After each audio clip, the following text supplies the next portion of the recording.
삼성 vs 애플 특허 분쟁의 키워드, 트레이드 코드.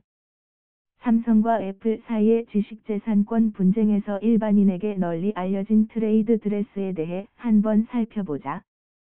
해당 소송에서 애플은 스마트폰의 둥근 모서리라는 일종의 트레이드 드레스에 대해 디자인 특허 등록도 했기 때문에 특허 침해 여부가 문제가 된 사안이다.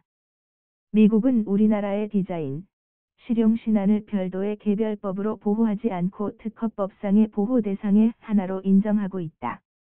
이러한 트레이드 드레스의 경우 미국에서는 디자인 특허, 상표, 부정경쟁방지법 그리고 불법행위 일반 법리에 의해 그 보호 여부가 결정된다. 트레이드 드레스란 과연 무엇인가? 트레이드 드레스는 통상적으로 포장, 라벨, 표지, 장식 등 잠재적 구매인에게 제공되는 상품이나 서비스의 외관이나 이미지를 구성하는 요소의 디자인을 의미한다. 이는 미국의 판례법에 의해 인정된 법률 용어이다. 쉽게 말하면 상품이나 서비스 등 영업, 트레이드에 입힌 옷, 드레스, 인셈이다. 이런 의미에서 스마트폰의 둥근 모서리도 트레이드 드레스의 하나다. 일반적으로 트레이드 드레스의 대표적인 예는 코카콜라의 병 용기의 모양, KFC의 할아버지 인형 동상 등을 들 수 있다. 다만 트레이드 드레스는 우리나라 법제에서는 인정되는 법률 용어가 아니기 때문에 다소 생소할 수 있다.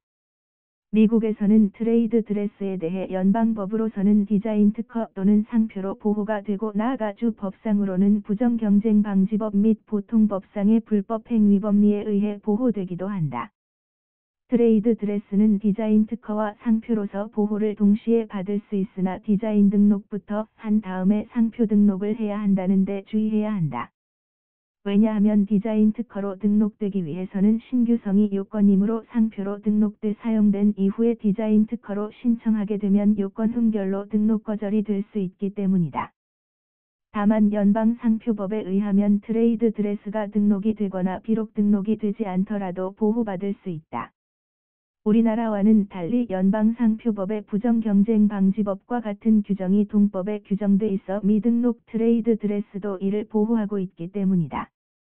아울러 미국의 각 주에는 우리나라의 부정경쟁방지법과 같은 부정경쟁방지법이 있다. 나아가 불법행위법리에 의하면 비록 기능성이 포함된 트레이드 드레스의 경우에도 상표법 등과 달리 보호될 수 있다. 이에 반해 우리나라에서는 트레이드 드레스를 디자인보호법, 상표법 그리고 부정경쟁방지법 등에 의해 보호하고 있다. 특히 상표법에서 입체상표, 색채상표 등을 보호함으로써 일정한 트레이드 드레스의 경우에 상표 등록을 통해 보호할 수 있다. 상표 등록이 안 된 경우는 부정경쟁방지법에 의해 주지성 등을 갖춘 트레이드 드레스의 경우 보호를 받을 수 있고 나아가 최근 부정경쟁보호법상의 일반 조항 즉 소위 말하는 참혹 규정에 의해 다소 광범위하게 보호를 할 수 있다. 그렇다면 트레이드 드레스가 성립되기 위한 요건은 무엇일까? 먼저 본질적인 식별력이나 사용에 의해 두차적 의미에 의한 식별력이 있어야 한다. 그리고 비기능적이어야 한다. 트레이드 드레스의 사용으로 인해 소비자에게 출처 등의 혼돈 가능성을 야기해야 한다. 다시 말하면 트레이드 드레스는 소비자에게 상품의 출처를 의미하는 상품 또는 포장의 시각적인 외관으로서 본질적인 식별력이나 사용에 의한 두차적인 식별력이 있어야 한다. 그러나 이러한 식별력에 기능적인 요소가 없어야 한다. 예를 들어 베개 모양을 한 아침 식사용 시리얼이 트레이드 드레스로 인정될 수 있는지 여부에 관해 미국 연방대법원은 이를 부인했다. 이를 인정하게 되면 다른 경쟁업체에서 이를 다른 모양으로 대체하는 경우에 비용 증가와 품질 감소 등을 초래할 것이므로 베개 모양의 경우 기능성이 있다고 보았기 때문이다. 디지털 시대의 웹사이트 배치 등 역시 트레이드 드레스로 인정될 수 있을 것이다. 왜냐하면 웹사이트를 방문하는 자에게 영향을 주는 외관 즉 문자 모양, 텍스트, 이미지, 여백, 배경, 색상 및 그림 등등의 개별적인 요소나 이를 결합한 형태의 외관적인 이미지는 법적으로 보호돼야 하기 때문이다. 다만 이 가운데 이미 널리 공지되거나 인식이 돼 식별력이 없거나 또는 단순한 아이디어 차원이어서 대중이 공유하여야 할 부분에 대하여는 좀 더 자세한 법리 검토가 필요할 것이다. 이와 관련해 우리나라 법원에서는 인터넷 웹페이지상의 팝업 광고에 대하여 부정경쟁법상에 의한 보호가 가능하다고 판시한 바 있다. 즉 팝업창의 형태, 구성 등이 국내에 널리 인식된 팝업 광고의 출처를 표시한 것으로 인식되고 이에 모방 사용이 이와 같이 주지된 팝업 광고의 영업활동인 것처럼 혼동하게 하는 경우에는 이를 동법 위반으로 본 것이다.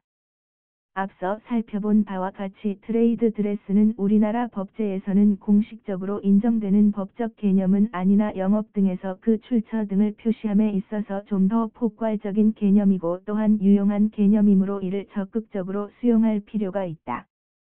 따라서 가능하면 이러한 개념을 우리나라의 상표법이나 부정경쟁방지법에 좀 더 명확하게 반영하는 것이 법적 보호의 예측 가능성 측면 등에서 바람직할 것으로 보인다. 미국의 경우에 상표법상 달리 명확한 정의 규정이 없는 이유는 불문법 국가이고 나아가 역사적으로 이 개념이 판례법에 의해 발전됐다.